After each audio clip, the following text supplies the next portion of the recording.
Okay, so good morning, everyone. As I said before, in this second presentation, me and Elisabetta Risi, our colleagues from ULM University and part of the MEDEMAP project, will share with you some first inputs, a first draft on a specific aspect of the qualitative investigation that is currently going on and is going to be analyzed for the MEDEMAP project. As I said also before, the MEDEMAP project is focused on media and democracy, and specifically in the many and various working packages, there's this qualitative investigation that focuses on the audience perspective. So through focus groups and interviews, we tried to understand in 10 different countries what is the perspective of the citizens in relation to media and democracy. When we talk about media and democracy, obviously we can talk about everything and nothing. There are realms that are very big, that have so many topics and subtopics. And in this specific case, as we will see, we will focus our attention on the attitudes and the practices of the people. Now, as you can imagine, the range of data that we are talking about, that we have to analyze, is quite complex because we are considering 10 different countries. We are considering 44 focus groups. I know that Nico is smiling because it's a work that only our team has to analyze. So 44 focus groups and 70 interviews. There are a lot of transcript, a lot of qualitative data to analyze. We have just started this work of analysis. So today we will share with you a very small detail about this broad range of data. And to do so, we have filtered our attention on the two aspects. First of all, we focus our attention only on the Italian context. And secondly, we focus our attention on the social media. Because obviously when we talk about media, we talk about traditional and digital media. And so our work to try to share with you some kind of results and also try to exercise ourselves with the qualitative analysis approach that we have to do with all the other international data was to focus mainly on one specific aspect. Oh, no, it's that one. So our goal, our aim for today is basically to understand what is the role and the position of the social media in the democratic panorama from an audience perspective. We want to understand from the citizens in Italy specifically, what is the position of the social media, what is the role, how they can influence, for example, democratic participation of the citizens, how they can promote their participation. There's a quote from one of the interviewees, a young student that told us that lack of information, specifically, he was talking about political information, leads you to be disinterested, and being disinterested leads you to not be informed. I think this quote is quite interesting because it summarized basically the relationship between media and participation and democracy that we are trying also to investigate and to analyze, because it told us that having not enough information have direct consequence on the interest, on the political interest and the political participation of the citizens. So it's something that exactly we are trying to understand. Obviously, this is something that I will skip just because this morning has been discussed a lot, but our starting point is obviously the discursive material approach from Nico and Jeffrey. They have done an incredible work within their work packages to provide us basically with the theoretical, the conceptual framework on which we could start to think how to organize this very big and cross-national qualitative research in relation to media and democracy. So as you can see, when we talk, for example, about democracy, starting from what they also promote in their manuscript, we focus on the political attitudes in terms of idea, in terms of opinion, of trust, considering obviously also the more material part of participation, of the form actually of practices that people could do in societies and in their democratic countries. At the same time, obviously, we want to investigate not only democracy in itself, but the relationship with the media, so the media's role in the democratic context. In these terms, as you can see, we also have the democratic role attitude and media use and participation through the media. So, as I said before, the methodology was based on this data collected as part of the qualitative study for the MEDEMAP project. For the Italian context, we have done 4 focus groups and 40 semi-structured interviews, but for today's, we are sharing with you results only from the 4 focus groups and 20 interviews, because we are at the beginning of our analysis, and that was the maximum that we could do during this period of time. So it would be very interesting actually to see how these first results, that obviously are just a first interpretation, will change in these months during this iterative process of analyzing, of comparison all with the other results of the other countries. To complete basically our understanding of media and democracy from an audience perspective. So when we have finished our data collection, we had this very big amount of data, qualitative data, and we had decided to approach them with a grounded theory approach. So basically through a codification and categorization, so passing through the traditional process of the open, the actual, and the selective coding. And we had basically so many coding related literally to words that are maybe related to one sentence of one interviewees and so on, that obviously at first were focused on both democracy and media. For today's presentation, what we decided to do was to filter all this data, all this coding, focusing exclusively on those related to social media. And what we have seen, this is just a first idea, first map from the codification and the categories that emerge, is that, for example, that people talk about social media in relation to reliability.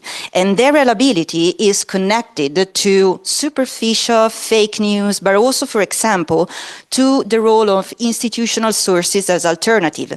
A lot of people remind us that in social media, the institutional profiles, for example, from the government, from the parliament, are very useful tool for democracy and for their participation, and also as a source of information, because they think that they are very trustful. In other situations, for example, we have the threat to political participation, and here we have some main categories in terms of censorship, lack of trust, verbal violence, and so on. But I will be very, very fast, because the work of Elisabetta is the most interesting part. Now, these are just some quotes from the work. And now I will let the floor to Elisabetta, because we have decided also to do this another step in our approach, trying to follow the work done by Nico and other researchers with a semantic map. We have tried to approach ourselves to this topic, because it's something that we want to use for future researchers for our final analysis of the MEDEMAP project, but it's something new for us. So we have to exercise ourselves with it, and that was a great opportunity. Thank you. As Giulia said, starting from the discussive material levels, we focus on the study of the practice, namely user practices matters. And so by considering media as practice, we support that it's necessary to get a better understanding of human practices, attitudes, experiences through media in order to unpack whether social media offer the condition of possibility for participation in democratic life for the country.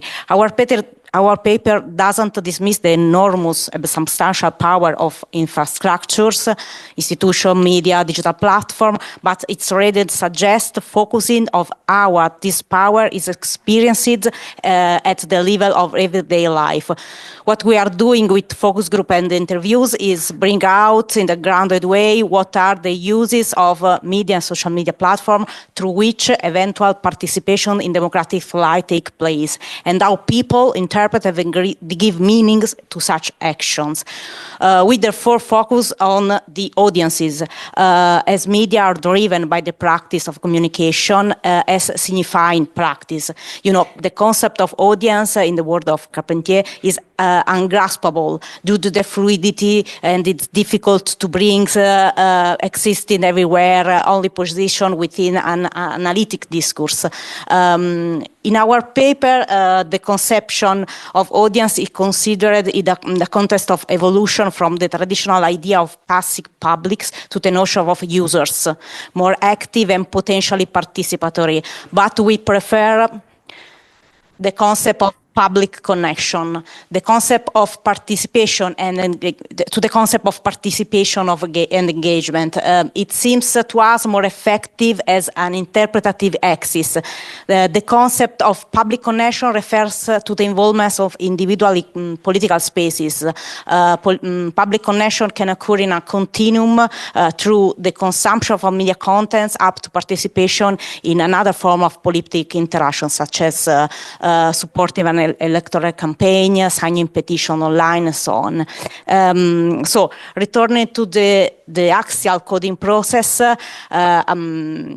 we've tried to found two conceptual axes: active public connection versus passive public connection. This axis explores the different ways in which users relate to the political information through social media, and more generally toward democratic system.